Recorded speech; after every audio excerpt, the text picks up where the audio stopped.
Imperative sentence से आज्ञा या प्रार्थना प्रकट होती है।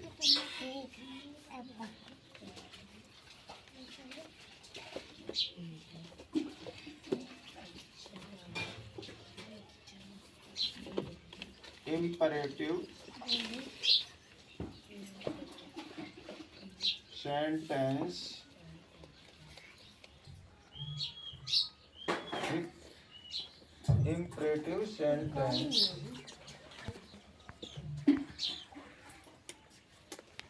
इम्परेटिव सेंटेंस से आज्ञा या प्रार्थना प्रकट होती है। इम्परेटिव सेंटेंस से आज्ञा या प्रार्थना प्रकट होती है। क्या होता है? आज्ञा या प्रार्थना प्रकट होती है। इन वाक्यों में प्रायः सब्जेक्ट कर्ता छिपा रहता है। सब्जेक्ट को कहते हैं कर्ता, छिपा रहता है।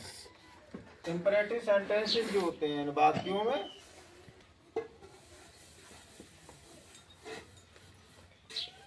यह छिपा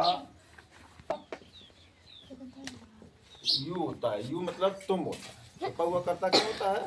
तुम। ठीक है, यू होता है। ये तो इसकी पहचान है। नियम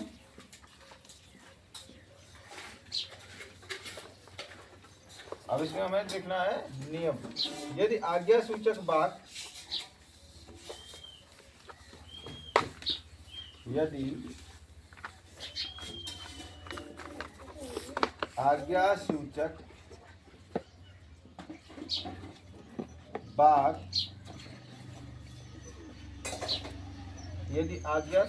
वाक्य पॉजिटिव है,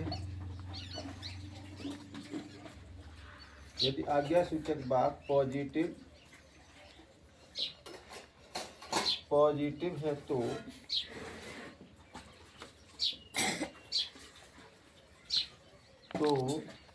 सर्वप्रथम क्रिया की फर्स्ट फॉर्म लिखी जाती है। तो सर्व क्रिया की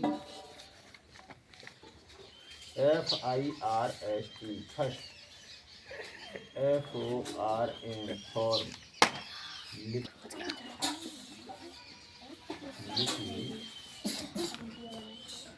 जाती है। ठीक। यदि आज्ञा सूचक वाक्य नेगेटिव है, यदि आज्ञा सूचक वाक्य नेगेटिव है तो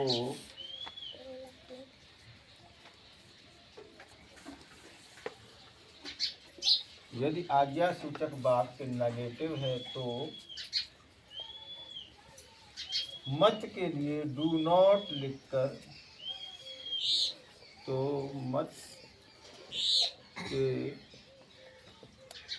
लिए do not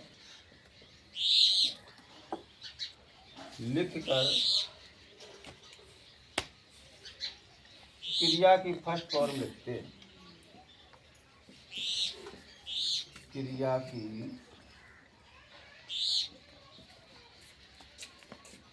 first form negative है तो मत के लिए, मत शब्द के लिए डू नॉट लिख करके क्रिया की फर्स्ट फॉर्म लिखते हैं। ठीक। कृपया लिए प्लीज, इसका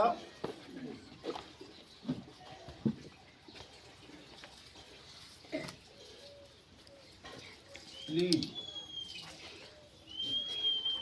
कृपया के। यदि वाक्य में किसी नाउन को संबोधित किया गया हो, यदि वाक्य में किसी नाउन को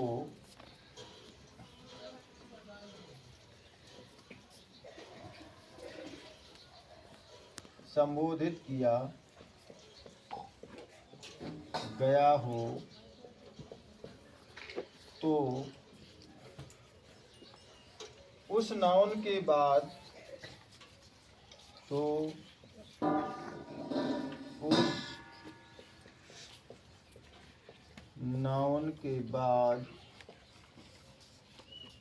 कॉमा क्या कॉमा यानी कि कहेंगे अल्प विराम लगाया जाता है, लगाया जाता है।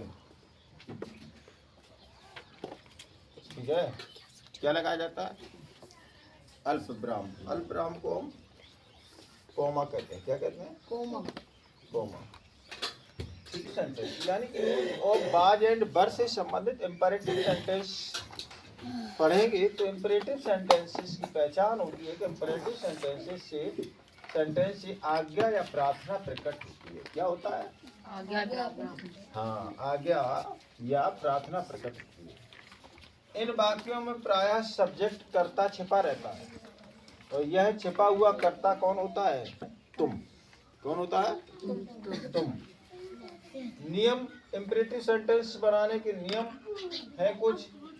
तो जब है तो सर्वप्रथम क्रिया की फर्स्ट फॉर्म लिखी जाती है। आज्ञा सूचक वाक्य अगर पॉजिटिव है तो सबसे पहले हम क्रिया की फर्स्ट फॉर्म लिखते हैं। ठीक है, यदि आज्ञा सूचक वाक्य नेगेटिव है तो मत शब्द के लिए डू नॉट लिखकर क्रिया की फर्स्ट फॉर्म लिखते हैं। कृपया के लिए प्लीज का प्रयोग होता है। कृपया के लिए किसका प्रयोग होता है? प्लीज का। ठीक, यदि वाक्य में किसी नाउन को संबोधित किया गया हो तो उस नाउन के बाद कॉमा, और कॉमा को ही अल्प विराम कहते हैं, कॉमा या अल्प विराम लगाया जाता है। इंपरेटिव सेंटेंस की पहचान और उसके नियम। अब इसमें वाक्य कैसे बनते हैं तो एक एक करके देखते हैं। जैसे रमेश अंदर आओ, जैसे कहा जाए सीधे लिखे ना टेंशन में। रमेश अंदर आओ। इंग्लिश बताओ क्या हो जाएगी? रमेश की अंग्रेजी बता दो क्या हो जाएगी?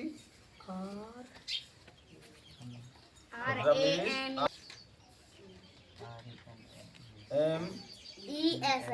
MES रमेश। अंदर की कम COME कम। रमेश कमिंग, कम इन, अंदर आओ। ठीक है, बाहर जाओ। ठीक, तो सुरेश की अंग्रेजी SURES सुरेश। गो, तो Suresh go out OUT। Suresh go out, Suresh बाहर जाओ।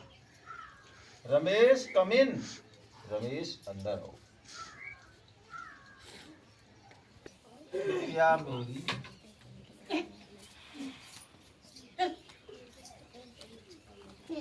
सहायता कीजिए। कृपया मेरी सहायता कीजिए। क्या कीजिए? इंग्लिश क्या हो जाएगी? Please help me. क्या हो जाएगा? Please help me. PLEAS please और मी। प्लीज हेल्प मी, दरवाजा खोलिए। क्या हो जाएगी अंग्रेजी? Open the door. Open the door, दरवाजा खोलिए।